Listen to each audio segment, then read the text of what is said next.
Kagabi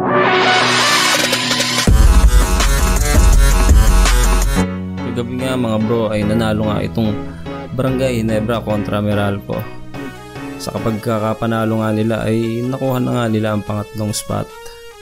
At may natitira pa silang isang laban kontra Northport.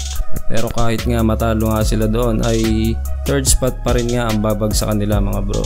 Kaya naghihintay na nga lang sila kung sino man ang mananalo sa laban ng Magnolia at NLEX. Kung sino man ang mananalo doon ay siya na ang makakalaban nito sa best of 3 ng playoffs. Mabalik tayo sa laban kagabi mga bro. Sa bandang dulo nga ng laro ay nagalit nga itong si Coach Tim Cone dahil nga sa garbage basket na itinira nitong si Raymond Aguilar. Ngunit okay lang din naman mga bro dahil wala nang pinagbabase ang quotient sa playoffs. Pero di rin natin masisisi si Coach Tim Cone dahil panalo naman na talaga sila kahit na hindi itira yon. At isa pa nga ay ayaw na ayaw ni Coach Tim na natitirahan siya ng garbage basket. Lalo na nga kung tambak na nga ang kalaban. Tulad na nga lang mga bro nung laban ng Ginebra at Alaska. Tinambakan nga sila doon mga bro. At sa dulo nga ay nakuha pang tumira ni Enciso ng 3-point basket at buzzer beater pa yun. At dahil doon nga ay nagalit nga itong si Coach Tim. Nag-walkout nga ito nang hindi nakikipagkamay kay Coach Alex Compton. Paliwanag naman ni Coach Alex ay para nga daw sa quotient. Pero sa aking opinion ay wala naman na siguro problema kung tumira man sa garbage time.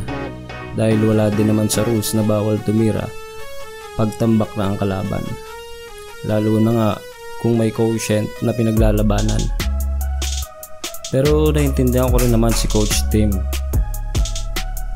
It's a sign of respect nga naman dahil kung tambak na nga at alam mo nang panalo kayo, bakit mo pa nga naman ititira, diba?